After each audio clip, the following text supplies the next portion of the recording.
Thomas was alone. Wow, a weird first thought to have.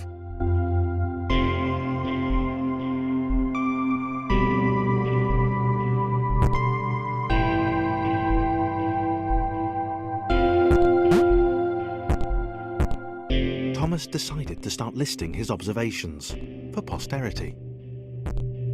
1. The whole alone thing. 2. Portals. They led somewhere.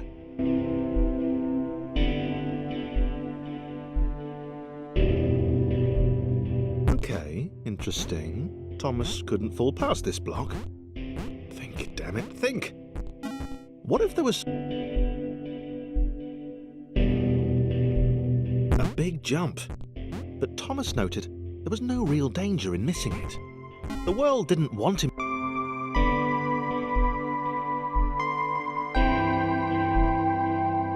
This all seemed a little dangerous.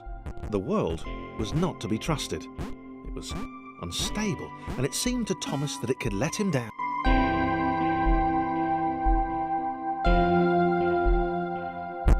Thomas wondered whether the portals were actually taking him anywhere. He felt like he was making progress, but there wasn't.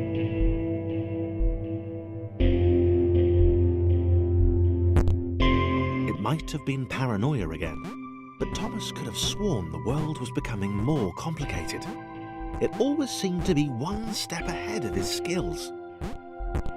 It had been designed just for him. He wondered why. Was the world testing him? No. Too.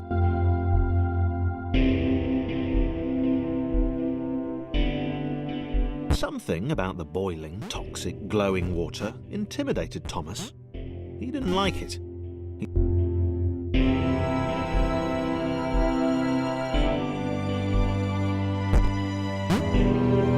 The loneliness was getting to Thomas. No amount of observation or obsessive note-taking could combat that.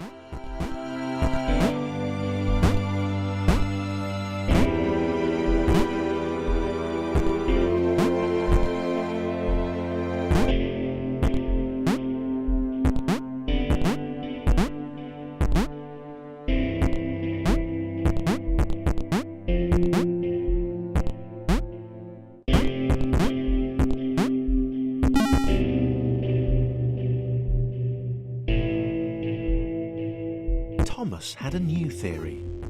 The world was training him. He could feel himself getting smarter. There was the mental list to consider.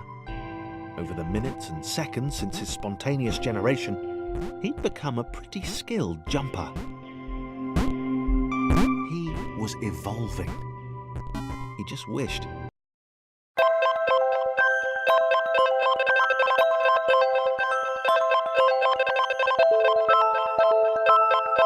Chris took an immediate and deep dislike to the skinny red rectangle. Who the hell did this Thomas think he was?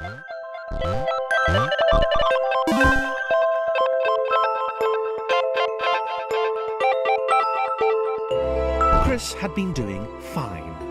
He wasn't the highest jumper, but he'd held his own. He'd even been graceful at times.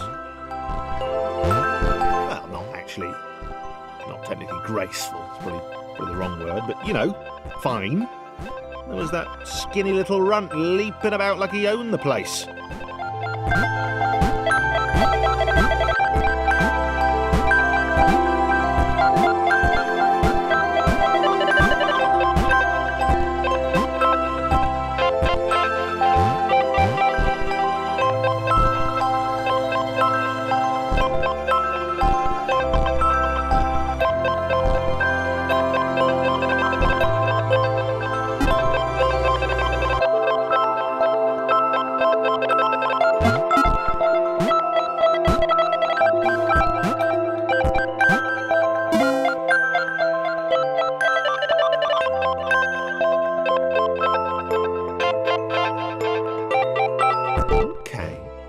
Was more like it. A glowy white thing. Only Chris could get to it, which of course made it all the more enticing. What would it do? What new opportunity might this switch open up to him?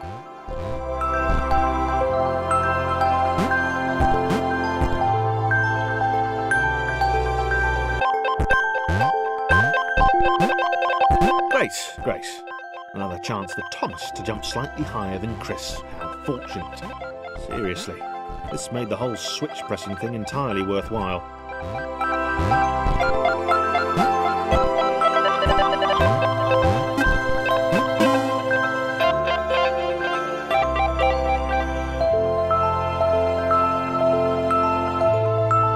Was this good? Because on the surface, it did not seem good. Chris was pretty scared. Little Red seemed fine, happy to be on his merry little adventure.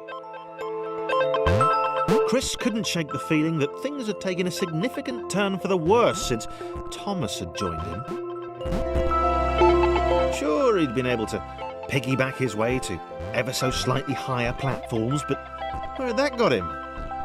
Well, to ever so slightly higher platforms, which was sort of his point.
Chris stared at Thomas with pure hatred.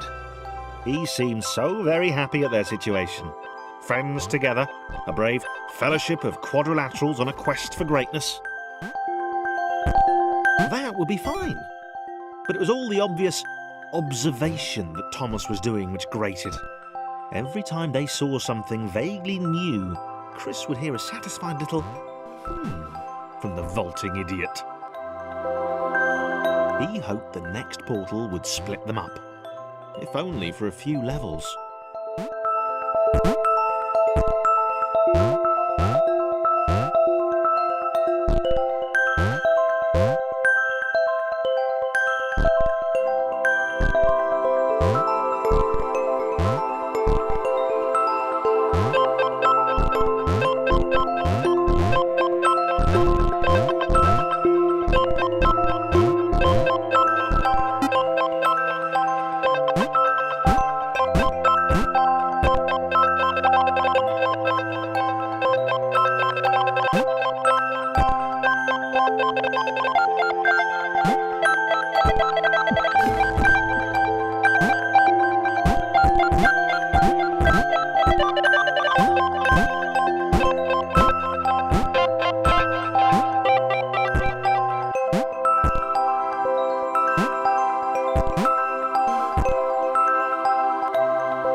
He knew that this was his chance, a moment to shine.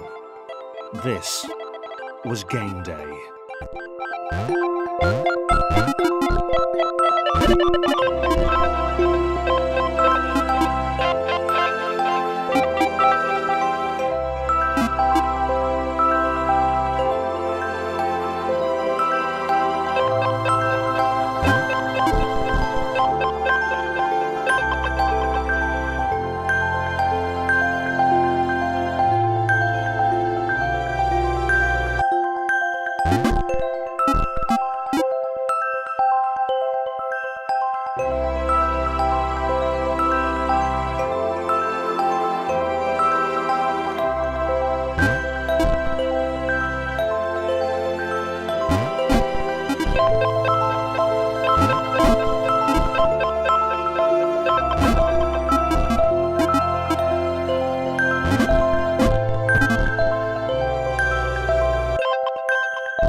This would not do. John needed room to show off his exceptional skills. As it was, he was trapped on the wrong side of these little dot things. Where did they come from, anyway?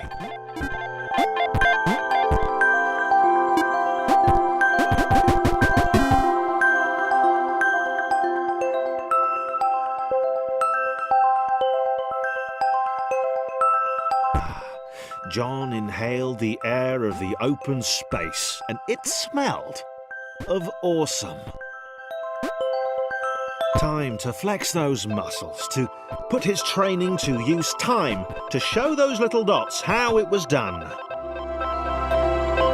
John decided to press the switch to let the little dots catch up with him. John cared for his new allies. You could tell from the sympathetic expression he practiced in the mirror all these years.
Happy to keep helping.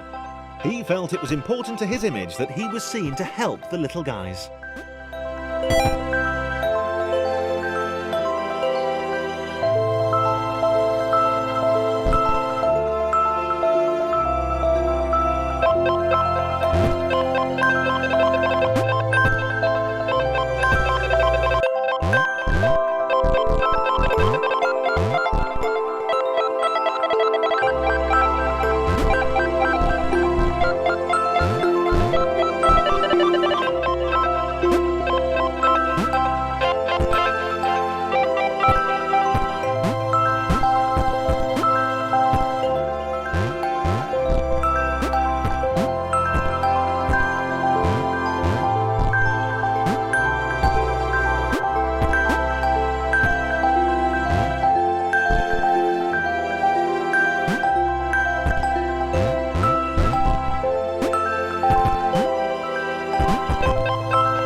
So much either. The red one, Thomas, had a charming way of applauding every time John jumped.